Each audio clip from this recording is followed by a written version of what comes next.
Coucou tout le monde, je vous fais une nouvelle vidéo pour parler du runner et vous expliquer que ressent le runner en présence des différents chasers et puis de sa flamme jumelle. Je vais essayer de me concentrer sur mon fonctionnement de runneuse et vous donner le maximum d'informations. Et si vous avez des questions, vous pouvez les mettre aussi en commentaire.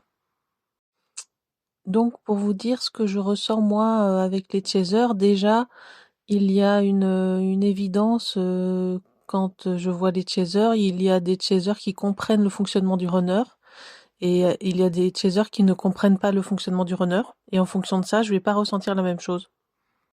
On repère facilement les chasers qui comprennent pas le fonctionnement du runner puisque ça va appuyer sur notre peur du rejet et on va voir que à plusieurs reprises le chaser il appuie sur nos blessures sans même s'en rendre compte des fois, ou des fois il s'en rend compte mais il le fait parce qu'il a peur de l'abandon et il essaye d'exercer une sorte de contrôle sur nous par peur de l'abandon.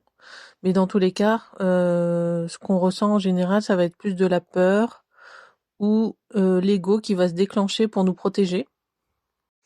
Cet ego, on n'en a pas vraiment la maîtrise, c'est-à-dire qu'on le fait pas en conscience, c'est un réflexe de survie de se protéger d'un chaser qui appuie sur nos blessures. Et le mécanisme principal pour se protéger chez le runner, c'est bien sûr la fuite, mais il peut y avoir aussi certains runners qui vont être passifs-agressifs, je dirais, parce que c'est pas vraiment agressif, faire des choses pour blesser le chaser parce que il se sent lui-même attaqué ou agressé par le chaser. Au départ, on n'est pas très diplomate en tant que runner. C'est-à-dire que dès qu'un chaser appuie sur notre blessure, ça déclenche l'ego et automatiquement on va être soit agressif, soit on va fuir. Voilà, on va en tout cas être dans les blessures. Et à ce moment-là, on n'est plus dans le lien. On n'est plus à essayer de se rapprocher du chaser. Au contraire, on essaye de se protéger du chaser, de se mettre en sécurité. Ou parfois, on essaie de sortir du contrôle du chaser parce que au moment où le runner a ses blessures qui s'activent, automatiquement, ça va activer les blessures du chaser en général. Et donc, on va voir le chaser commencer à avoir peur de l'abandon. Il va chercher encore plus à contrôler. Et à ce moment-là, bah voilà, on est dans un cercle vicieux. Et le runner, son seul mécanisme de défense, ça va être la fuite. Donc moi, par exemple, si je rencontre des chasers qui ne comprennent pas le fonctionnement du runner, qui commencent à appuyer sur mes blessures, je vais me dire que en restant à leur contact, ça va être toxique pour moi. Parce qu'en fait, ils appuient à chaque fois sur les blessures, c'est très désagréable. Et on n'a pas envie en tant que runner de subir les blessures en permanence comme ça. Donc soit je vais me protéger du chaser, soit je vais lui expliquer ce qui va pas chez lui, mais en général un chaser qui a de l'ego, il va pas entendre. Il va pas vouloir entendre ce qu'on lui dit, il va nier, il va dire non mais c'est faux, voilà, il va pas vouloir entendre. Donc à ce moment-là, on va s'éloigner. Moi, je vais m'éloigner. Je cherche quand même à expliquer à la personne qu'il y a quelque chose qui cloche chez elle, en quelque sorte. Et si je vois que la personne ne réagit pas, progressivement, je vais m'éloigner. L'éloignement, il est là parce que justement, c'est trop toxique pour moi. Après, il y a des chasers qui appuient un tout petit peu sur mes blessures et c'est encore supportable. Donc quand c'est encore supportable, je peux rester au contact, mais quand c'est vraiment trop, je suis obligée de m'éloigner et de fuir. Le problème, c'est que dans ces moments-là, soit le runner, il a peur d'exprimer son besoin, parce qu'il voit en face de lui déjà une énergie de chaser qui est très égotique et tout, et qui n'en a même pas conscience. C'est vrai que des fois, c'est très difficile à expliquer au chaser des choses, parce qu'il pense déjà que le runner ne comprend pas, enfin voilà. Donc souvent, on n'a pas d'autre choix que de fuir. Et dites-vous que si un chaser fuit, c'est qu'en général, il sait, il sent, en fait, on ressent quand les chasers sont capables d'ouverture d'esprit ou pas, et capables de nous accueillir. Et si on sent que c'est pas possible, on préfère fuir. On le sent par expérience, parce qu'on a rencontré beaucoup de chasers, on a essayé à des moments de s'ouvrir et on a vu les réactions. Et par l'expérience, on comprend très vite si c'est utile de s'ouvrir ou si ça sert à rien d'expliquer aux chasers nos blessures. Et après, si on fuit, soit c'est définitif, le runner ne revient jamais parce qu'il voit que le chaser, il est vraiment bloqué dans ses peurs et il appuie en permanence comme ça et puis il n'a pas l'intention d'arrêter. Soit on revient plus tard en ayant travaillé sur nous. en réussissant à s'affirmer, parce que s'affirmer sur un chaser qui a peur de l'abandon, c'est très difficile, il veut pas entendre.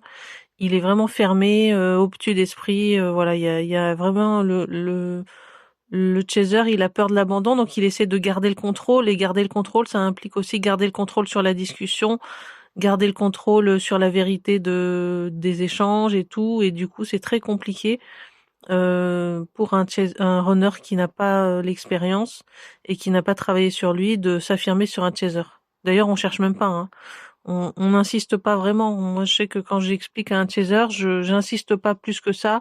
Si je vois qu'il percute pas tout de suite, ben tant pis quoi, je m'en vais. Et je vais plutôt aller vers des chasers du coup qui comprennent le fonctionnement du runner un minimum et où je sens que ça appuie pas trop sur mes blessures. Donc avec les chasers qui comprennent bien le fonctionnement du runner et qui n'appuient pas sur les blessures, à ce moment-là, on est plutôt dans l'ouverture. On va plus facilement parler, plus facilement s'ouvrir, plus facilement se rapprocher aussi physiquement parce que justement on se sent compris, accueilli. Et il y a beaucoup moins d'hostilité dans l'énergie d'un chaser qui comprend le fonctionnement du runner, ce qui fait qu'on va plus facilement se laisser approcher. C'est des choses qui arrivent très rarement. Il n'y a pas beaucoup de chasers qui comprennent le fonctionnement du runner, malheureusement, parce qu'il n'y a pas de vidéos qui sont faites par des runners. C'est beaucoup des chasers qui font des vidéos, mais souvent c'est erroné ce qu'ils disent sur le runner. En fait, c'est pas ce que vit réellement le runner, c'est pas la vision qu'a le runner. En fait, les chasers dans les vidéos, on va dire qu'ils font comme s'ils savaient ce que pense le runner, en lui attribuant des qualités, des fonctionnements, des réactions, alors qu'en fait, c'est pas la réalité. Il a interprété ça avec sa logique à lui, mais souvent les chasers qu'on voit qui font des vidéos n'ont pas trop parlé avec des runners. D'ailleurs, les runners doivent les fuir, et donc ils peuvent pas comprendre vraiment le fonctionnement d'un runner, et ils essayent de donner leur vérité sur le runner, mais c'est faux, quoi. Du coup, il y a vraiment pas beaucoup de vidéos où il y a des runners déjà, parce que c'est très rare de vouloir communiquer. Et il n'y a pas beaucoup de connaissances, en fin de compte, sur le vrai fonctionnement du runner. Il y a beaucoup de vidéos qui parlent du runner, pourquoi le runner il fuit, pourquoi il fait des silences, pourquoi il a peur, mais en fait c'est fait par des chasers qui interprètent avec leur logique à eux. Et souvent c'est des chasers qui sont pas encore suffisamment évolués. Ils ont pas ils comprennent pas réellement le fonctionnement du runner, mais ils font comme si, parce que ça les rassure aussi, ça les rassure de se dire qu'ils comprennent, voilà. Ça les rassure d'interpréter d'une certaine façon par rapport à leur flamme jumelle, mais malheureusement, c'est pas la réalité, et ce qui fait du coup, ils ne peuvent pas se rapprocher de leur flamme jumelle. Donc moi, si vous voulez, je regarde pas trop les vidéos des chasers parce qu'à chaque fois, ils appuient sur mes blessures, ou si je les regarde, c'est pour regarder comment fonctionne leur ego, comment fonctionne leur mécanisme de contrôle, mais c'est pas vers des chasers qui font des vidéos que je me tournerai pour savoir comment fonctionne un chaser, par exemple, parce que le seul besoin du runner, finalement, c'est de comprendre le fonctionnement du chaser, parce le runner, il comprend assez bien son propre fonctionnement, et il fonctionne aussi en individuel, c'est-à-dire que pour évoluer, un runner, il va pas demander aux autres, il va pas aller regarder des vidéos ou lire des livres pour évoluer, il va réfléchir par lui-même à l'intérieur de lui. Donc un runner, c'est pour ça que les runners sont pas trop influençables aussi, et que les chasers, ils galèrent à contrôler un runner, parce qu'un runner, il n'écoute pas les autres, en fait. Il part plus du principe que les autres peuvent potentiellement essayer de le contrôler. Donc, ce qu'il fait, c'est qu'il se fait sa propre réflexion par lui-même. Un runner, il passe beaucoup de temps avec lui-même intérieurement à aller voir ce qui se passe en lui, à s'observer, à ressentir ses émotions. Et il va pas chercher à aller demander à des chasers. Donc si vous voyez un runner qui s'intéresse à un chaser, c'est parce qu'en fait on cherche à comprendre le fonctionnement du chaser, parce que nous c'est ça qui coince, comprendre son fonctionnement, mais on va pas demander à un chaser comment il fonctionne, parce que c'est prendre le risque qu'il cherche à nous contrôler, qui va nous manipuler. Donc on va plutôt se faire notre propre conclusion, on va dire. Mais pour en revenir au sujet, donc moi, si je me trouve face à des chasers qui comprennent un minimum le fonctionnement du runner, ou alors des chasers où je vois qu'ils font un effort pour se remettre en question, pour pouvoir vraiment comprendre le fonctionnement du runner, à ce moment-là, je vais être beaucoup plus à l'aise, beaucoup plus heureuse, beaucoup plus ouverte, et je vais être différente, complètement différente. Un runner qui a peur et qui se sent pas à l'aise, il va être fuyant, il va pas trop parler, il va avoir cette énergie un peu craintive. Et un runner qui est en confiance, il va plutôt s'ouvrir, communiquer, vouloir le contact physique, exprimer ses besoins, il va être beaucoup plus épanoui finalement dans la relation et surtout il va rester dans la relation parce qu'il se sent bien et il va pas avoir ce besoin de fuir. Quand a ce besoin de fuir, c'est qu'en fait on n'est pas à l'aise, on se sent pas en sécurité dans la relation et donc on n'est pas stable quoi. C'est impossible d'avoir une relation stable si un runner est fuyant de toute façon. Mais si jamais on se trouve face à un chaser qui a compris notre fonctionnement, on est beaucoup plus stable et on est capable de s'engager sérieusement et sur le long terme parce que justement on se sent bien dans la relation et on a envie d'y rester quoi finalement. Donc parfois dans la relation avec notre flamme jumelle, on se sent pas à l'aise, pas serein parce qu'il y a des blessures qui sont activées et donc on va aller chercher ailleurs parce qu'on ne retrouve pas tout ce qu'on a besoin, en fait, on va aller le chercher ailleurs, donc on va aller avec des tierces. Et c'est comme ça que le runner, il va avec des tierces. Mais il ne va pas avec des tierces parce qu'elles sont toxiques, il va avec des tierces parce qu'elles viennent lui apporter ce que ce que notre flamme jumelle ne nous apporte pas. En fait, on va aller le chercher ailleurs pour être épanoui, pour se combler. Et donc, je sais que les chasers, ils pensent souvent que les runners vont avec des tierces toxiques, alors qu'en fait, c'est pas le cas. Ça, c'est une interprétation de chaser. En fait, le runner, il va avec des tierces parce que justement, il se sent bien avec, et c'est des chasers qui ont compris son fonctionnement. Du coup, il se sent plus ouvert, il se sent plus en sécurité que parfois d'être avec sa flamme jumelle. Parce qu'il y a une phase où la flamme jumelle, vraiment, on va activer toutes ses blessures, et à ce moment-là, ça va être vraiment l'horreur. Puisqu'en appuyant sur les blessures du chaser, le chaser va aussi appuyer sur les nôtres. Et du coup, il y a un moment du parcours où on perçoit notre flamme jumelle comme toxique, mais on peut percevoir d'autres personnes comme bienveillantes et chaleureuses. Et à ce moment-là, on va aller plus vers d'autres personnes. Ça fait partie du parcours. La plupart des runners vivent ça. Ça peut être des tierces avec qui on va aller en couple, ça peut être des tierces amicales, ça peut être des tierces dans le domaine professionnel. Mais en tout cas, le runner ne perçoit pas les tierces avec qui il va comme toxiques. Il les perçoit vraiment comme des personnes qui le rassurent, qui le mettent en sécurité et qui sont là un petit peu pour combler le manque puisque avec notre flamme jumelle, on n'arrive pas à avoir cet épanouissement, on n'arrive pas à vivre quelque chose de sain et du coup, on va aller chercher ça avec d'autres personnes. Donc il faut bien comprendre ça, c'est que le runner, il a deux fonctionnements différents. Il a un fonctionnement quand il se sent pas en sécurité, qu'on appuie sur ses blessures. Et il a un fonctionnement quand il se sent en sécurité et que justement le chaser n'appuie pas sur les blessures et à ce moment-là, bah, le runner se sent beaucoup plus épanoui et il a envie de rester. Donc le runner n'a pas envie de rester dans la relation quand on appuie sur ses blessures et quand on le met en insécurité. En revanche, il a envie de rester dans la relation quand on le met en sécurité et qu'on n'appuie pas sur ses blessures justement.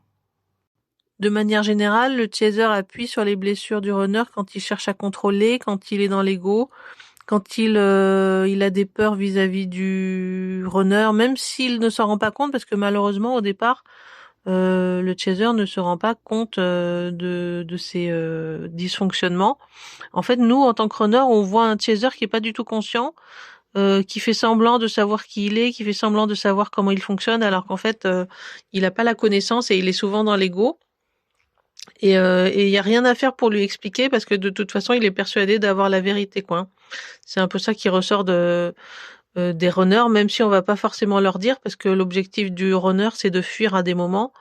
Et pour fuir, il faut forcément avoir un temps d'avance. Et si on veut avoir un temps d'avance, eh ben, il faut avoir un temps d'avance sur la personne en face de nous. Le seul moyen, c'est de pas dévoiler son jeu, quoi.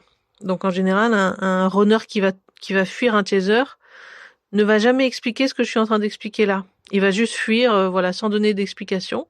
Ou il va faire semblant d'être quelqu'un d'autre devant le chaser, sans jamais lui montrer qu'il a vu son vrai visage. Parce que il y a aucun intérêt pour un runner à dévoiler son jeu, à dévoiler qu'il est plus intelligent sur des points. Voilà, un runner n'a pas cet ego-là de chercher à se mettre en avant. Son seul objectif, c'est de se protéger, ou alors d'aller dans une relation qui est sécurisante. Donc il faut bien comprendre ça. Tout ce que je vous dis là, vous l'entendrez très rarement des runners, surtout des runners qui ont peur de vous, qui ont peur du rejet de votre part. Ils vont jamais vous critiquer, ils vont jamais vous dire les choses en face, parce qu'ils ont peur du rejet et ils ont besoin aussi d'avoir le contrôle à un moment donné. Quand un runner se sent en insécurité, il cherche à avoir le contrôle, et donc il va pas aller dévoiler au chaser tout ce qu'il voit. Ça n'a pas d'intérêt. Le runner ne fonctionne pas en termes de vérité, comme le chaser peut le faire par exemple. Un runner n'a pas besoin d'aller dire la vérité aux gens, d'aller dire à quelqu'un, tiens, bah tu vois là, t'as fait comme si, bah en fait, voilà l'explication. Un runner n'a pas besoin de ça.